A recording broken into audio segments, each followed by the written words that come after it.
She kissed her ex to see if there was still a spark. I told her, keep checking. 6 months later, she texted me that he cheated again.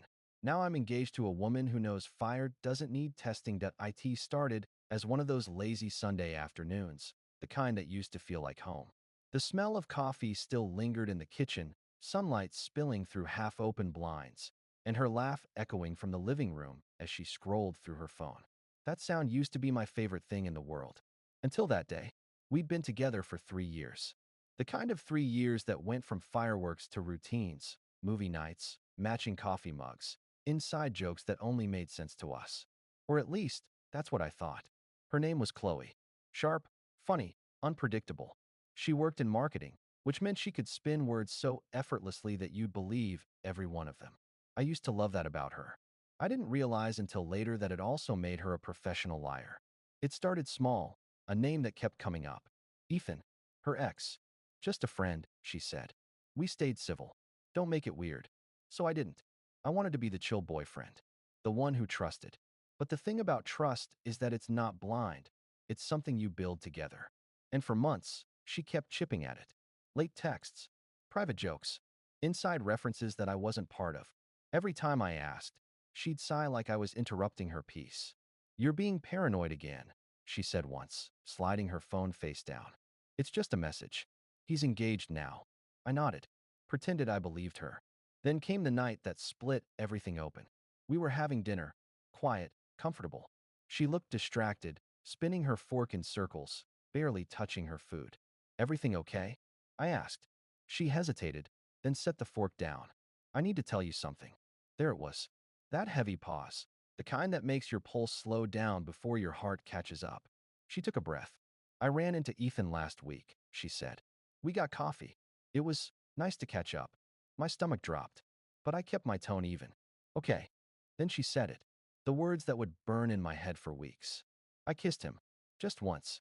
I wanted to see if there was still a spark. You know that feeling when your body goes cold before your mind processes it? That's exactly what happened. I didn't shout. Didn't throw anything. Didn't even ask why. I just stared at her, this person I thought I knew. And all I could think was, she treated our love like an experiment. Keep checking, I said finally, my voice calm but hollow. Maybe you'll find what you're looking for. Then I got up, grabbed my jacket, and left. I didn't slam the door. Didn't leave a note.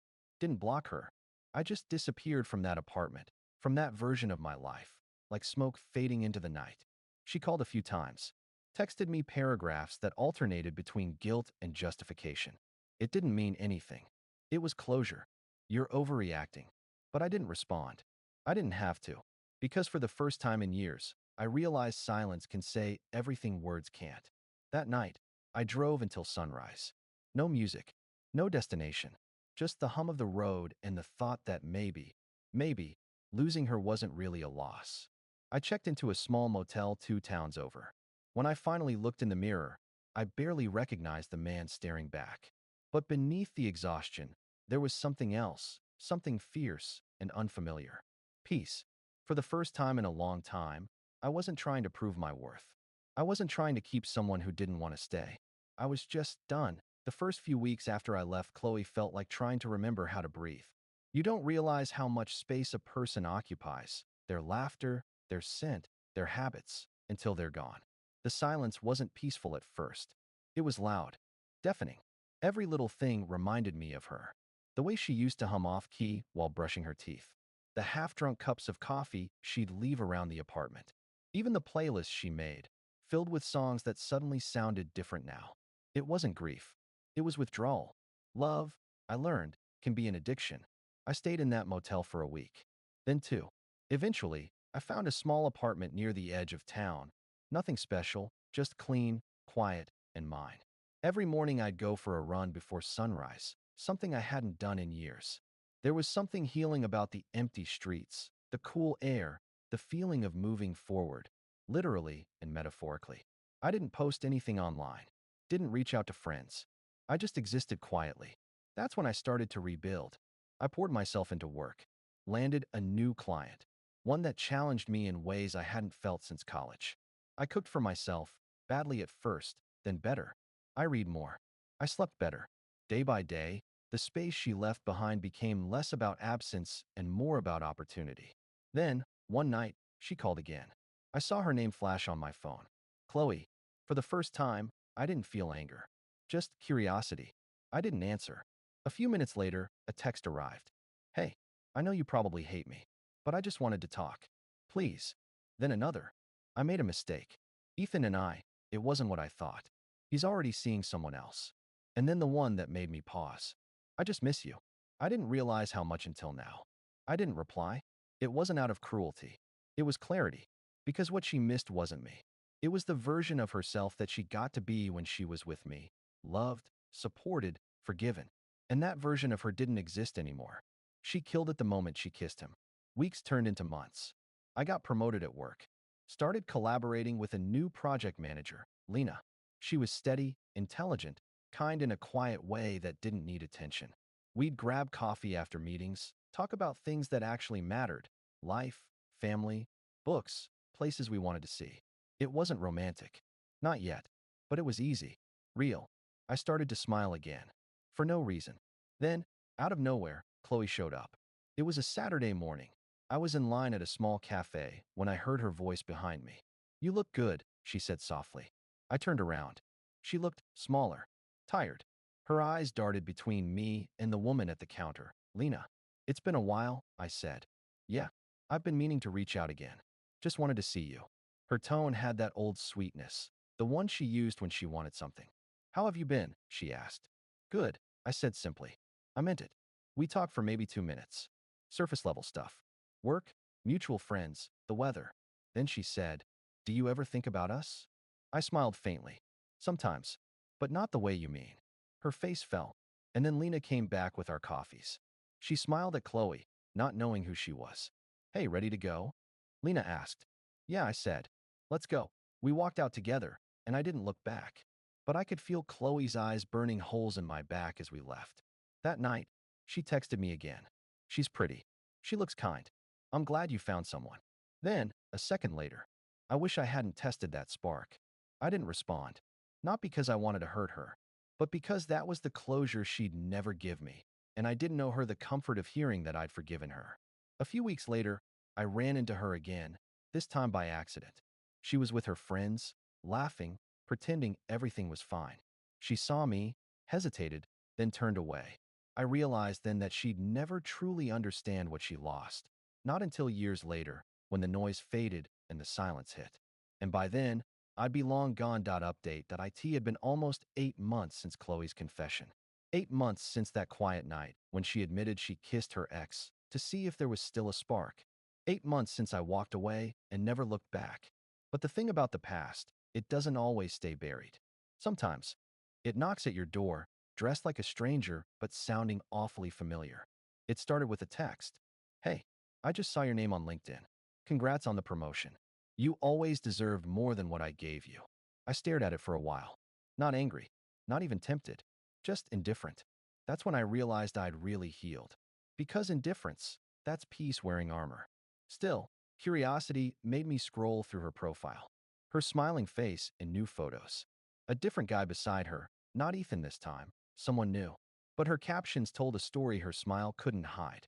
Starting over. Healing isn't linear. Learning to love again. The digital poetry of regret. A week later, I got a call. It was from her best friend, Kara. Hey, I don't know if this is my place, but Chloe's not doing great. She talks about you a lot. Says she made the biggest mistake of her life. I sighed. Kara, that's not something I can fix anymore. I know, but she's not trying to get back with you. I interrupted gently. She is. She always will. Because she wants the version of me she remembers, not the man I am now. Kara went quiet. You really loved her, didn't you? Yeah, I did. There was a long silence before she whispered. She's getting what she deserves.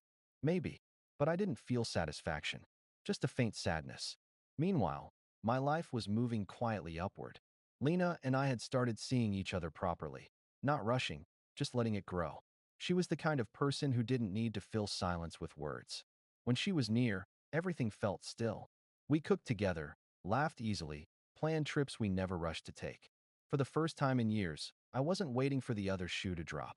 But one evening, it did anyway. Only this time, I was ready. It was a Friday night when I got home to find an envelope under my door. No return address. Just my name, written in familiar cursive. Inside was a handwritten letter. I don't expect forgiveness. I just need to tell you that I never stopped loving you. Ethan was a mistake. So was my pride.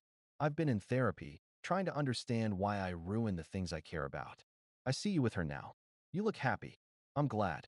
But part of me wishes you'd look at me that way again, just once. I'll always be sorry. Qley. I read it twice. No anger. No satisfaction. Just stillness. Lena found me sitting on the couch, the letter on my lap. Old ghost, she asked softly. I nodded. She's apologizing. And how do you feel? I smiled faintly. Free. The next day, I went to the park, the same one Qley and I used to visit every Sunday morning. There was a tree we carved our initials into years ago. The carving had faded, weathered by time, almost invisible now. I sat there for a while just thinking how something that once felt eternal could fade so quietly. How the world moves on whether you're ready or not. That's when I decided to let it go, truly. Not out of hate, out of gratitude. Because she taught me what love isn't. And that's the lesson that made me capable of finding what love actually is. A month later, I got one final message from her. I heard you're engaged. I hope she treats you better than I treated you. I mean that. I typed a reply, then deleted it. She didn't need my words. She needed her silence. And that's what I gave her. That final update that it had been almost 2 years since that night. Since she said, I kissed him to see if there was still a spark. And I said, keep checking. 2 years since I walked away and never looked back. Or at least, I thought I hadn't. Because even when you stop missing someone, a piece of you still carries the memory of who you were with them. It just stops hurting. Lena and I were engaged now. The proposal was simple.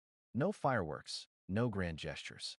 Just us, on the balcony, wine glasses clinking against a pink sunset. She said yes with tears in her eyes, whispering, you make calm feel like home. That night, I dreamed of Qley, not in a painful way, just a flash of her laughing, hair blowing in the wind, like an old song you once loved that still plays in the background sometimes. When I woke up, I didn't feel guilt or longing, only closure. 3 weeks later, I ran into her. Of course it had to happen like this. Unplanned, unceremonious, the universe's quiet test. It was at a small bookstore cafe downtown. I was picking up a book I'd ordered, Letters to a Young Poet, when I heard a familiar voice say, still chasing words, huh? I turned, and there she was. Qley, different, yet the same. Her hair shorter, her eyes a little tired, her smile hesitant, like she wasn't sure if she was allowed to use it around me. I smiled politely. Hey, it's been a while. Almost 2 years, she said softly. You look good. Thanks. You too. A pause. The air between us filled with everything unsaid. I saw online that you're engaged, she finally said, eyes flicking to the ring on my hand. She's lucky. I'm lucky, I replied. She nodded slowly, a sad smile forming. I still think about that night, she whispered. The therapy session, the kiss, the way you just left. You didn't even yell. You just walked away like I was already gone. You were, I said quietly. She swallowed hard. I thought about calling you 100 times, but I knew it wouldn't change anything. You're right. It wouldn't. She sighed and sat down on one of the stools by the window, motioning for me to join her. I hesitated, then did. It didn't feel wrong, just human. I'm sorry, she said again, like the words had been burning her throat for years. I hurt you because I didn't know who I was. I kept thinking love was supposed to feel like chaos. I didn't understand that peace could mean passion, too. I looked at her, really looked. For the first time, I saw not the girl I loved, but the woman who had learned too late. I know, I said quietly, and I forgive you. Her eyes widened a little. Just like that. No, I said with a small smile. Not just like that. It took time, but I had to, Qley. Otherwise, I'd still be carrying you. Tears welled in her eyes. I'm glad she has you. She doesn't have me, I said. We have each other. That's the difference. We talked for a while, about life, work, how different we both were. She told me Ethan had left her a year ago. He'd cheated. Twice.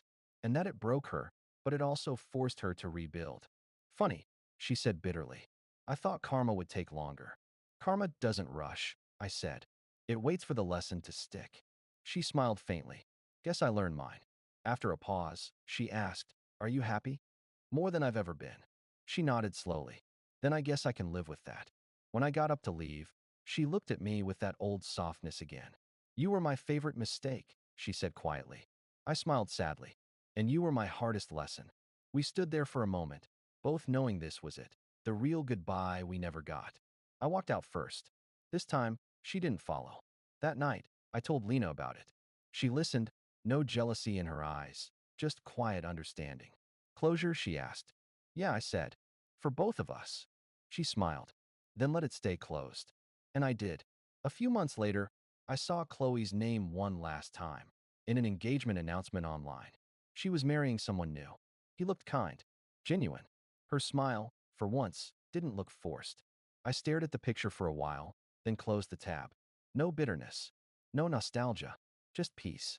Because sometimes, love isn't about who you end up with. It's about who helps you grow enough to be ready when the right one comes along. A year later, on our wedding day, as I stood at the altar waiting for Lena, I thought back, briefly, to every version of me I'd been. The boy who wanted to fix someone. The man who learned to let go. The person who finally understood that love isn't a rescue mission. It's a choice. Every single day, when Lena walked down the aisle, smiling like the sun itself, I knew the story had finally found its ending. Not with revenge, not with regret, but with peace.